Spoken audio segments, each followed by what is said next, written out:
des championnats comme ça, je signe à chaque fois avec une finale du 5000 où Nourdine Ismail, le Français, va être forcément surmotivé. Oui, si ça se finit vite, attention à ce garçon, l'Irlandais Craig, qui fut champion d'Europe en salle, mais peut-être le favori. Je dis peut-être. C'est le Christophe Lemaître des longues distances. Il a gagné le 10 000 Mo Farah. Oui, et il va tenter le doublé 5 000, 10 000 comme Christophe. Un très bon finish. Le doublé 100, 200. Un très bon finish Mo Farah, mais il y a aussi l'Espagnol Bézabé qui est à la corde, donc près de la liste, qui va 8 secondes plus vite cette saison, mais qui finit moins vite aussi. Donc ça sera un petit peu compliqué peut-être pour Bézabé, sauf s'il est amené par ses compatriotes, ce qui m'étonnerait, on en reparlera. Arne Gabus, l'Allemand. Et j'ai envie de faire un petit coucou à Yana Oubou qui vient de m'envoyer un petit SMS, qui est enceinte de 7 mois, qui est allongée. Salut Yana. Yana, salut, et qui se régale sur ces championnats, notre grande championne du demi-fond, et qui doit évidemment attendre avec beaucoup d'impatience cette finale du 5000 avec La Rossa, l'Italien. Ouais, et puis peut-être Sanchez qui a véritablement explosé cette année, Patrick. Record d'Europe du 3000 mètres en salle, vice-champion du monde.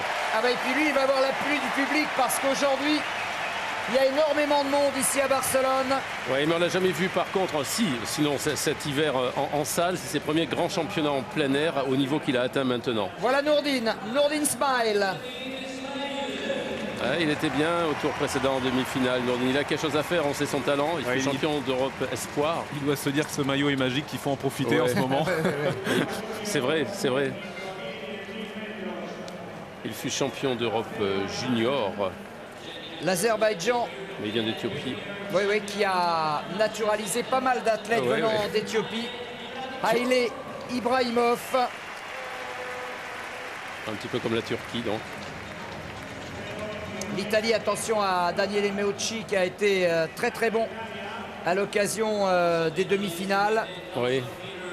Et le troisième Espagnol, Patrick, qui est quand même le champion d'Europe et qui avait battu Mo Farah au récent championnat d'Europe. C'est Jesus Espagna, le bien nommé. Oui. Qui avait battre Mo Farah au sprint, c'était quelque chose, on s'en souvient. Hein.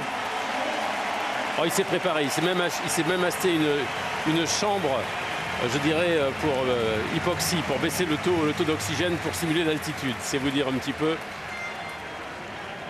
Il a mis tous les atouts de son côté. Les Turcs présentent également un garçon originaire d'Éthiopie, Girma Legesse.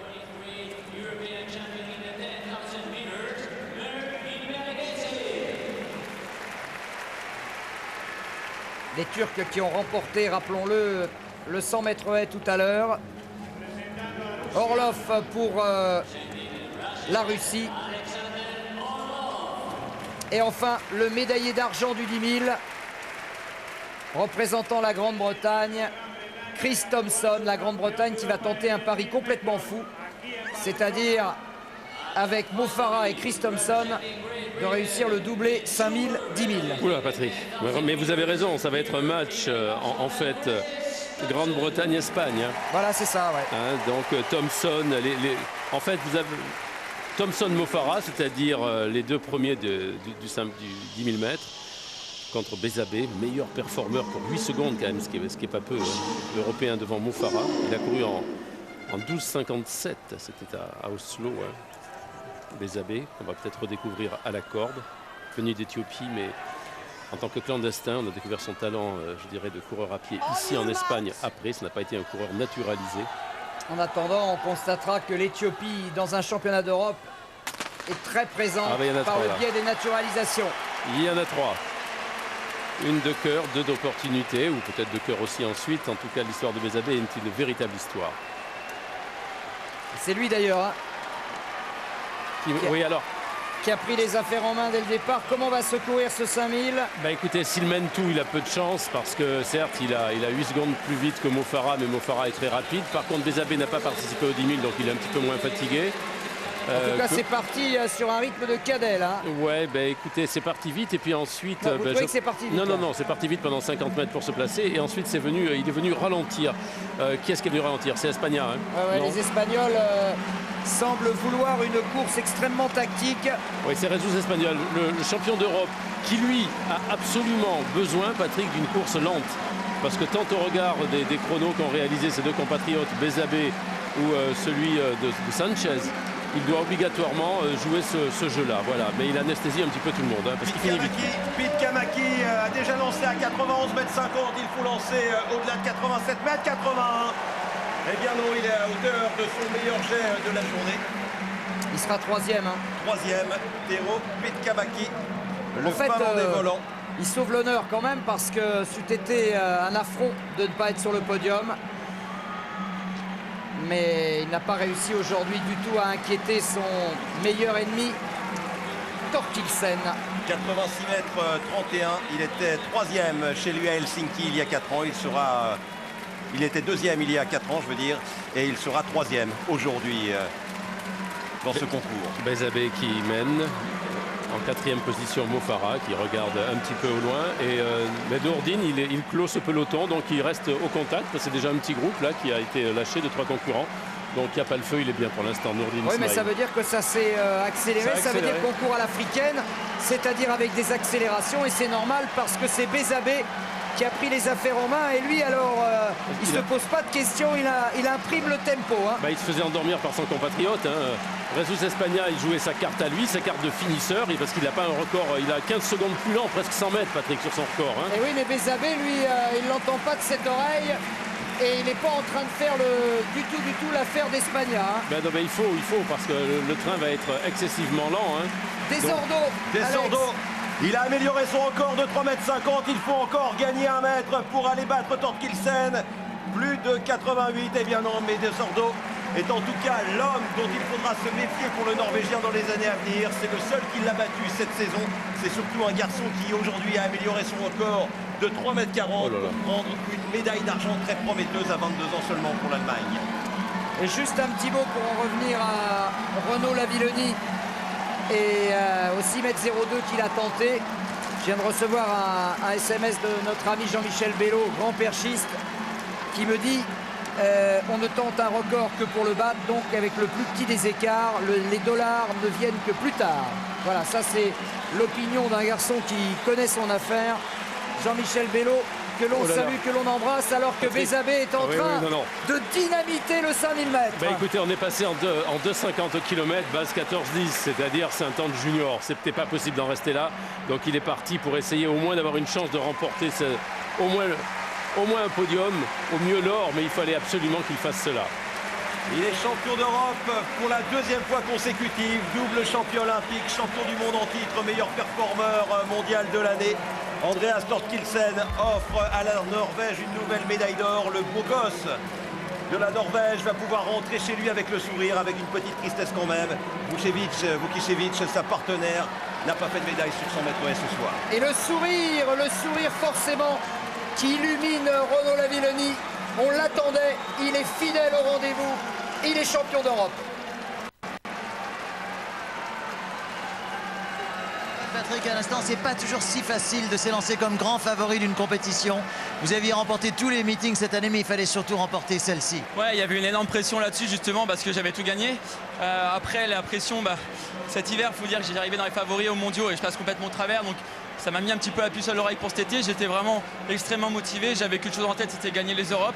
Là, c'est ce que j'ai fait avec la manière. Je me suis impressionné moi-même au-dessus des barres à plus de 80. Donc, voilà, je savais qu'une fois que j'étais réglé sur mes perches, j'avais plus trop d'inquiétude et c'est ce qui s'est passé. Voilà, j'ai réussi à maîtriser toute cette pression, j'ai dominé le concours et voilà, l'objectif est rempli.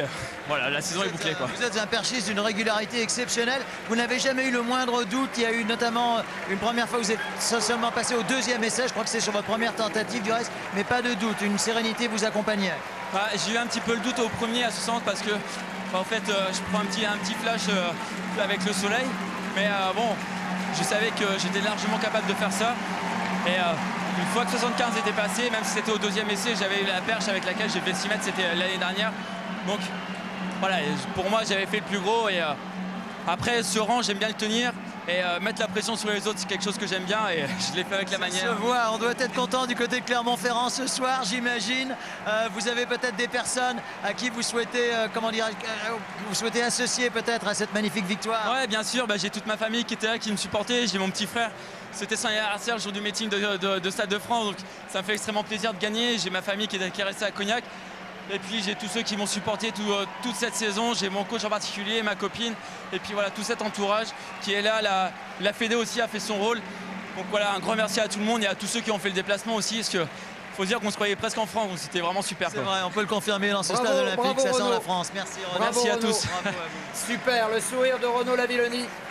Nouvelle médaille d'or après celle de Myriam Soumaré aujourd'hui. Et retour sur le 5000 mètres, Bernard, avec Alistair Cragg qui a maintenant pris les affaires en main. Et Bézabé s'est un peu calmé apparemment. Il s'est calmé, il ne peut pas partir tout seul. Il est parti sur 200 mètres et puis après il a coupé complètement. Personne n'a voulu aider. Sanchez, regardez maintenant qui est revenu un petit peu l'Espagnol devant alors qu'il était un petit peu derrière tout à l'heure. Ça se court sur toujours 5,42 au 2000 sur des allures excessivement lentes. Je vous dis bien excessivement lentes. Regardez maintenant, c'est Sergueï Lebid, 8 fois champion d'Europe. C'est Lebid, oui c'est ça non? Oui, 8 fois champion d'Europe de cross qui finit très vite. Ça va être une histoire de finisseur et j'ai très peur pour Bézabé, Patrick. Hein. Oui, parce que personne n'a voulu l'aider. Ça va être...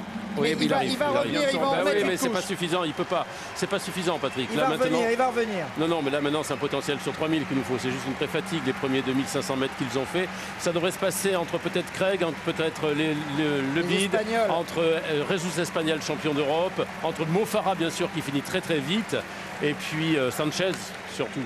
Voilà. Le bid en deuxième position. Bézabé en tête. Mo Farah troisième, Patrick. Mo Farah, il est vraiment très bien. J'ai l'impression de voir courir Bernard Lagat. Oui, absolument, absolument. Vous avez tout à fait raison. Ils ont exactement le même style. Bernard Lagat est peut-être un petit peu plus grand, lui, le coureur de 15, mais c'est exactement le même geste. Ce qui est certain, c'est qu'ils font le jeu de Mo Farah qui a quand même le 10 000 dans les jambes. Là. Ouais, ils sont en train d'épargner un peu Mo Farah. Là, ça accélère, évidemment. Ouais. C'est Bézabé qui en met un petit coup. La seule chose qu'il doit faire maintenant, c'est essayer de faire un dernier 2000 très costaud pour au moins assurer le podium. Quoi. Et Nourdine Smail est évidemment toujours dans le peloton, mais plutôt dans la dernière partie du peloton. Et là, c'est parti. Accélération brutale de Bézabé. Ah, sinon, de toute façon, le plus grand risque pour Bézabé serait de ne pas en prendre.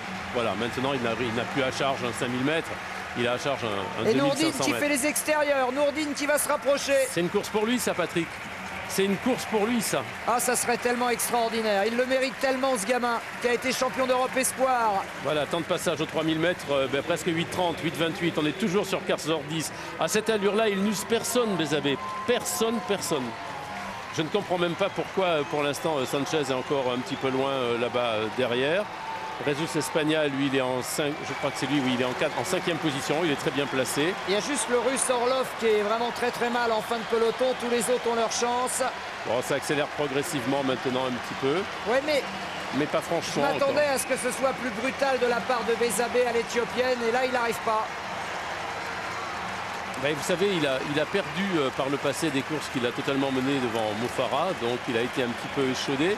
Et il n'y a pas de stratégie, c'est pas le cyclisme, c'est pas une course d'équipe. Il y avait une stratégie espagnole pour durcir réellement la course, sûr qu'il pouvait amener Bézabé vers une victoire. Mais chacun, et c'est normal, joue pour lui et court pour lui. Ce qui est impressionnant, c'est la position de Mo Farah. Mo Farah qui est juste derrière Bézabé et qui est vraiment dans la position du chasseur. Il attend le moment pour démarrer. Voilà, 30,5 sur ce... Ça a accéléré quand même. Ouais, et Nourdine, il est toujours au contact. Nourdine Smail, toujours dans le bon wagon. Oui, il doit y rester. Alors par contre, la surprise, la grosse surprise, c'est le fait que Sanchez soit décroché. Alors là, c'est pas possible. Vice-champion du monde en salle à Doha, 7,30 au 2000, être décroché maintenant, c'est pas possible. Nourdine Smail, pour l'instant, en dernière position du peloton des favoris, alors que Sanchez est en train d'essayer de recoller. Oui, c'est Jesus Espagnol pour l'instant qui est dans le peloton, je pense. Ah, c'est Jesus. Alors Sanchez n'est plus là, alors. Non. Jesus Espagnol est dans le peloton. Enfin, on va vérifier, Patrick. Et Sanchez essaye de recoller. Les trois sont là. Oui, mais il y avait un petit écart derrière Nourdine tout à l'heure. Oui, mais il revient. Sanchez, il est en train de recoller. Bézabé toujours en tête. Mo Farah. Il est dans son heure, Mo Farah. Ah oui, à mon avis, il va les allumer. Oui, mais attention, il y a des finisseurs derrière lui. Il n'est pas seul au monde. Il n'est pas seul en Europe à savoir finir. Nourdine qui revient. Nourdine qui revient, le problème c'est qu'il est toujours au deuxième couloir, mais enfin il a l'air très lucide. Oui, Sergueï Lebit qui semble souffrir un petit peu. Il reste 3 tours, 1200 mètres. C'est superbe qu'il soit là, Nourdine. Mo Farah qui a pris les commandes là. Ouais, il a pris les commandes. Espagna qui est Jesus Espagna, le champion d'Europe, qui est juste derrière Nourdine. Sanchez qui est un petit peu loin quand même, surprise. Oui, Nourdine qui vient se replacer en 3e position. C'est bien, c'est super, il relâche les bras. Non, Patrick, à Sanchez, j'y crois pas là maintenant, c'est pas possible. Mais moi j'ai envie de croire à Nourdine Smile. Moi aussi j'ai envie d'y croire, mais faut qu'il reste là, faut qu'il reste calme, faut pas s'emballer encore. Non, t'emballes pas maintenant. Non, parce que là on rentre dans le dernier kilomètre maintenant. 1 kilomètre c'est long encore, faut pas se décaler là pour l'instant, il faut rester juste derrière. Reste tout tel, là, t'es très bien, t'es très bien. Mo Farah qui a donc pris une autre stratégie, Patrick, maintenant. Attention à Ibrahimov, Lazeri en 2e position. Oui, c'est surprenant que Mo Farah mène maintenant aussi, qu'il n'attende pas encore un petit peu plus. Ouais, c'est bizarre, il doit être un peu inquiet quand même. Alors, on ne connaît pas grand-chose d'ailleurs de Lazeri. Voilà, Espagna qui revient. N'oubliez pas qu'Espagna avait battu Mo Farah au dernier championnat d'Europe. C'est peut-être à nouveau un remake. Allez, Nourdine, et il y a accroche. Meucci, l'Italien, qui est là. Ils sont plus que 5. Ils ne sont plus que 5 et Nourdine Smile est dans le coup. Sanchez a abandonné. C'est grande surprise et Bézabé est lâché. C'était prévisible. Oh là là, Mo Farah qui est en train d'accélérer. Il faut serrer les dents. Il faut rester là et se relâcher et attendre. Il va rester 600 mètres bientôt. Ça va être dur bien sûr pour Nourdine, mais... il est dedans. Ne me dites pas qu'il va passer Espagna. Faut pas se faire promener. Attaque pas maintenant. Faut pas se faire promener. Pas d'extérieur maintenant. Il reste 3 virages. 3 virages, c'est beaucoup, Nourdine. Ah oui, il y a les risques de chute là. Aïe, c'est beaucoup. C'est là où ça va partir. Faut pas se désunir. Allez. Ah ouais, progressivement, faut accrocher. Voilà. Il est en train de le payer là, Nourdine. Aïe. C'est normal. Il a eu un grand cœur. On va pas lui en vouloir. Mo Farah va-t-il pouvoir résister à Jesus Espagna qui s'accroche en 3e position? Et il y a Ibrahimov. La grosse cote. On ne sait rien de lui. On ne sait rien d'Ibrahimov. Sinon qu'il vient d'Éthiopie et qu'il a été naturalisé azéri. À la cloche, Mo Farah avec Ibrahimov. Qui a tout juste 20 ans, Ibrahimov. Et Espagna. Nourdine Smile en 4e position. Il a essayé de garder sa 4e place. C'est parti. Il faut absolument qu'Espagna passe maintenant s'il va avoir une chance. Il fait pas la différence. Mo Farah, Espagna va venir. Espagna et toute l'Espagne. Non, il est un petit peu promené pour l'instant. Il faut qu'il attende encore. Ouais, mais du coup, il a coupé, il a heurté son accélération. Ibrahimov a l'air bien. Ouais, il a l'air bien. Ibrahimov, il n'a pas attaqué encore. Est-ce que l'Azerbaïdjan... Non, Mo Farah. Mo Farah a démarré. Mo Farah est en train de faire la différence. Ah, c'était pour lui. Cette course, c'était pour lui. Doublé pour Mo Farah après le 5000. Voilà le 10 000 et médaille d'argent peut-être pour l'Espagne. Oui, avec Espagna. Médaille de bronze pour Ibrahimov et l'Azerbaïdjan, et pour la 4e place Sergueï Lebit et Nourdine Smile. C'est Nourdine qui s'arrache. Belle course de Nourdine. Quelle il est course. jusqu'au bout. Ah, je veux dire, le dernier kilomètre a été de feu, c'est de la folie. Oh là. En attendant de récupérer de nos émotions, Alex, on va conclure avec les concours et on va vérifier, mais je pense que Nourdine est 4e. Avec le triple saut, et regardez, une Belge qui a bondi à 14,55 m, record national pour la Belgique. Il s'agit de Bolshakova, qui avait pris la nationalité belge en 2008, puisqu'elle a épousé le sauteur en hauteur Strobens, et elle a battu son record personnel 14,53 établi cette saison pour offrir à la Belgique une première médaille au triple saut dans le triple saut féminin.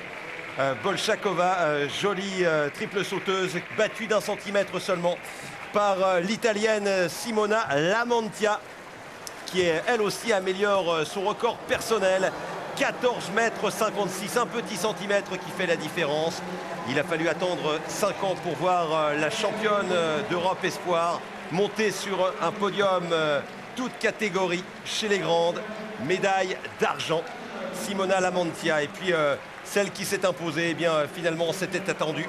C'est la championne ukrainienne, Saladouka, meilleure performeuse de la saison européenne, 14,78. Elle bat cette performance avec un bond à 14,80 au 5e essai. Elle avait déjà réussi 14,80 au 3e saut.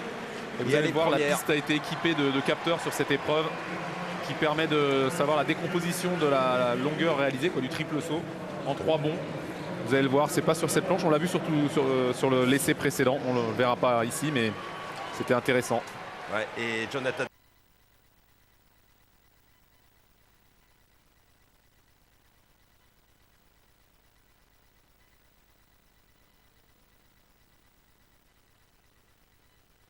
Ralph Bartels, 20 mètres 93. Là aussi, eh bien, ça s'est tenu en très peu de choses, pas en quelques grammes, mais en quelques centimètres. Bartels, 20,93 à son 6e et dernier essai pour monter sur le podium.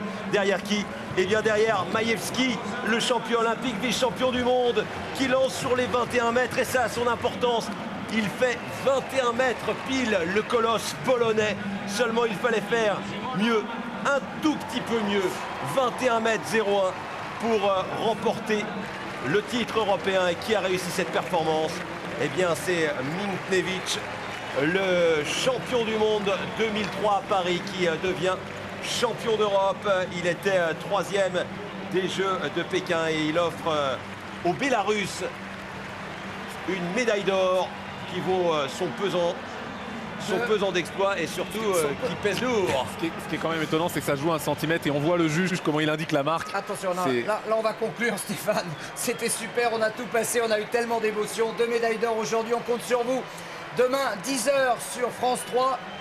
Et qu'est-ce que tu voulais dire? J'ai rien entendu, t'as pas ton micro. Je voulais juste souhaiter un joyeux anniversaire à ma grand-mère, Vanda Boslak, qui a 87 ans aujourd'hui. Eh ben, voilà. Mamie, on t'embrasse. Vive l'athlé, merci à vous d'être fidèles. Du chien.